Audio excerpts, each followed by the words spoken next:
Hi, Lauren here from The Happiest Woman Alive, and today we're talking about weight loss surgery. Something I know a lot about, something you probably know quite a bit about if you're watching this, because this is probably the biggest thing we have in common. I had weight loss surgery on September 8th of 2012. I had the vertical gastric sleeve. It is a partial gastrectomy where they removed 80% of my stomach and turned my stomach into a tiny little tube. There was nothing added to my body. There was no external thing. When I say the sleeve, people think that they actually sleeved my stomach just so it didn't expand. No, they really just opened me up, cut it out, and removed it. Along with that large portion of my stomach, they also removed the gland that causes the hunger hormone. So when I say I'm hungry, it doesn't mean that I'm feeling hungry in my stomach like most people. It means that I'm feeling weak, tired, and my stomach is empty. I feel empty. That's pretty much what I tell people when I say I'm hungry. It's an empty feeling. So that's the surgery I had. It's been a while. It's a little over 18 months since I've had surgery. I have lost a total of 140 pounds, but I did lose about 20 to 25 pounds before I had surgery through maybe 30. Through my own exercise and diet, I did lose that much before surgery, so I've technically lost 110 pounds after surgery. I have not gained a lot back. I did gain back 5 pounds, but I got too low for me. I saw myself in the mirror, and there were bones sticking out where I was uncomfortable, so I consciously gained back 5 pounds because I was too small for my body frame. And the number one question I get is, how did you lose so much weight and you look amazing, and do you have any skin problems? I get that one a lot. So my arms don't have a lot of skin issues. I do have, I'll show you, but don't judge my tiny muscles. I'm still working. But I do have about this much skin on my arms, but I think I can get rid of all that with some more toning and exercise. My legs my thighs, mostly my inner thighs and my butt, do have a little bit of sagging issues. But I think with some toning and maybe some squats, I can get that handled. My stomach, on the other hand, is a hot mess, and I am not going to show you that. So yeah, I do have some skin issues. As for the other questions that I get, a lot of the, well, how did you do it? How did you lose weight so quickly? What's your secret? Okay, here's the thing. How much research have you done on actual weight loss? Because this is something that I didn't ever do. Yes, I tried to diet. I would use those, all the new fad diets that would come out. I'd jump right on board, You got Weight Watchers and Atkins and all the cool little diets that people are doing now. And, I've tried tons of them. Have I stuck with them long enough to lose a bunch of weight and keep it off? Heck no. I would lose maybe 10 pounds, 15 pounds, and then I'd gain it back because I'd stop. Exercising was, to me, walking. I thought walking was a great exercise. It's not. Unless your heart rate gets up into your fat burning zone, walking doesn't do very much at all. You do have to get your heart rate going if you want to lose weight. Exercise is important. Now, the one thing I think people don't really understand about exercise is we think cardio, cardio, cardio. If you want to be fit, cardio is not the way to do it. Cardio can get your heart rate up and help you burn fat, but it's not going to tone your body. It doesn't work at all. So, there are 3 types of exercise you need to do if you want to get fit after weight loss surgery. If you want to be able to tone up arms like this, and your butt, and your legs, there are other things you have to do. Number 1, strength training. This is weights, this is bands, this is actual working your muscles repetitively. Strength training is number 1 for getting fit. And, a lot of women think they don't want to lift weights because they don't want to get super buff. You know what? There is a time when you can chill before you get to that point. Strength training is key. Number 2 is cardio. You want to get your heart up into that fat burning zone and keep it moving, keep it up there so you can burn more calories. And then 3, this is the most important part to end your workout, you have to stretch. You have to stretch out those muscles after your workout. That way they stay limber and you get that, range of motion. You get that flexibility, because being stiff does not feel good. Okay, so you have your 3 requirements for exercise. I use DDP Yoga.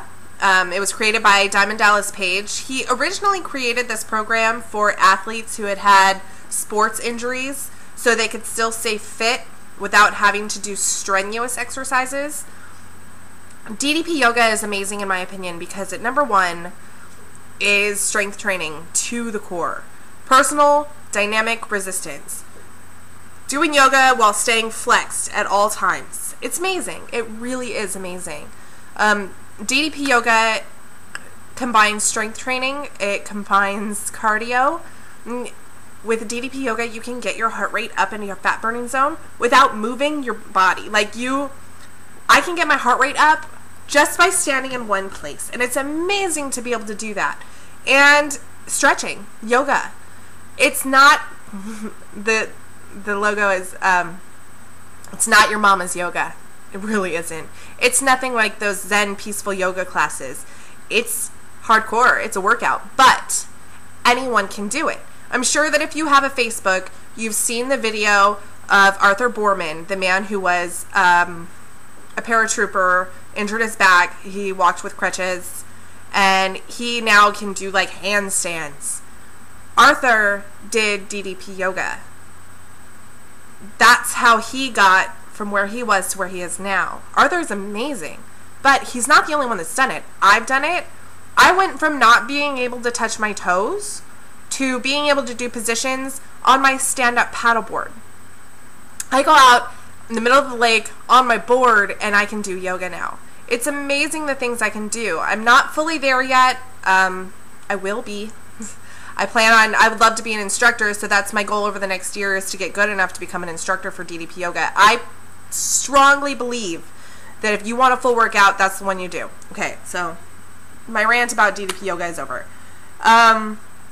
So we have exercise, and that's great. Diet. We need to talk about diet. Growing up, I remember all over the school cafeteria the posters of the food pyramid. Do you remember those? It was eat 10 to 11 servings of carbohydrates, and then some fruits and vegetables and meat, and I don't remember the other stuff. Oh yeah, dairy had its own section, and fats had its own section. Okay, education is key when you want to lose weight. You have to educate yourself on proper diet. That food pyramid, throw it out the window. It was so wrong. I think that food pyramid is part of the reason why we have such a high obesity rate in people my age. I'll be 30 this year, and I really do believe it's because we were taught to eat horribly.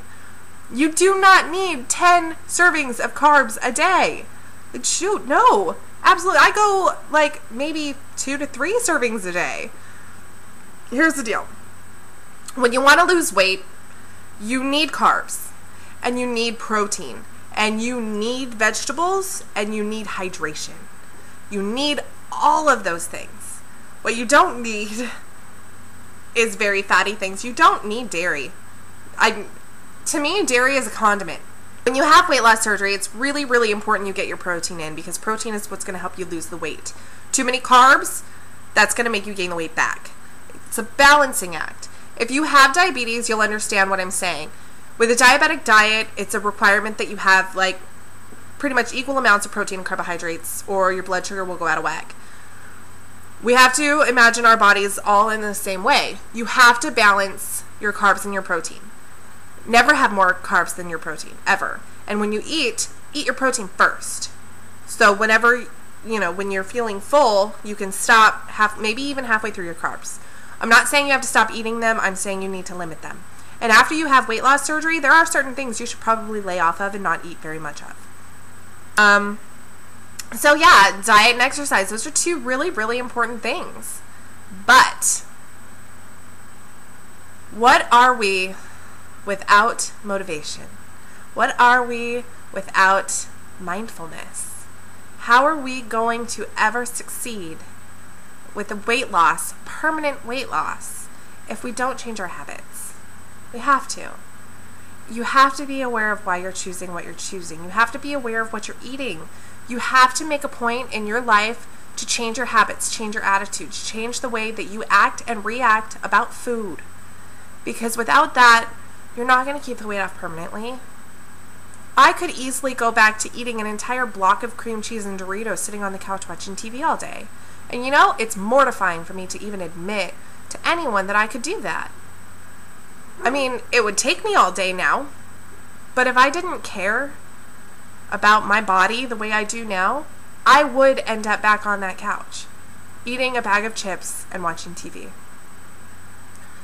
I'm not going to do that because I care, because I feel better now that I've lost the weight. I don't want to fail.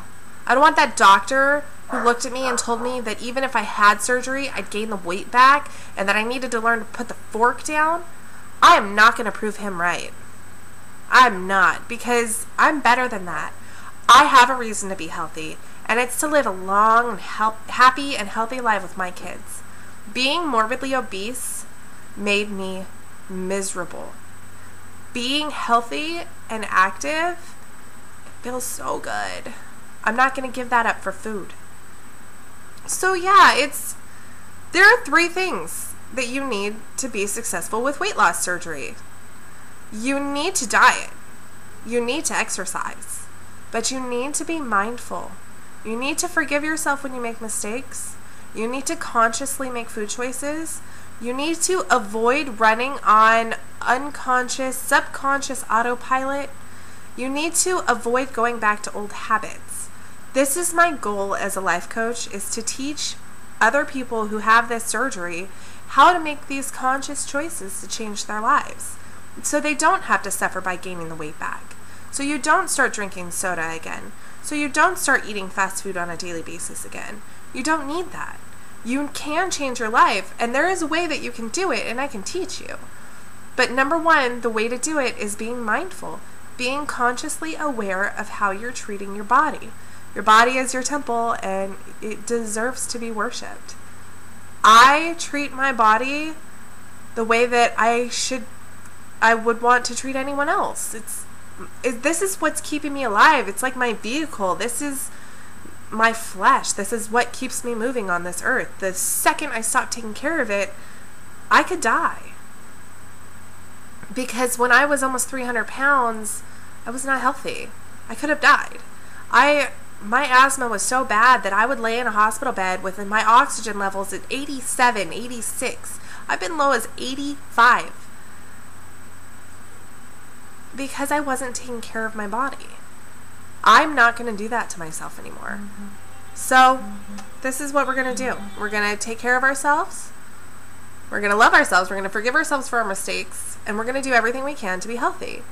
If you have any questions, feel free to ask. You can ask in the comments. You can send me a message. Find me on Facebook. Lauren Vento, Life Coach at The Happiest Woman Alive. Search me. I'm there. I'm everywhere. You can come find me. We'll talk. I'm here for everyone. If you are looking for a life coach to help you, a weight loss coach, a weight loss surgery coach to help hold your hand through the process, I am here for you. I am not a doctor. Do not take any of this as medical advice, because it is not. And thank you so much for watching, and I hope that I see you soon. Have a wonderful day.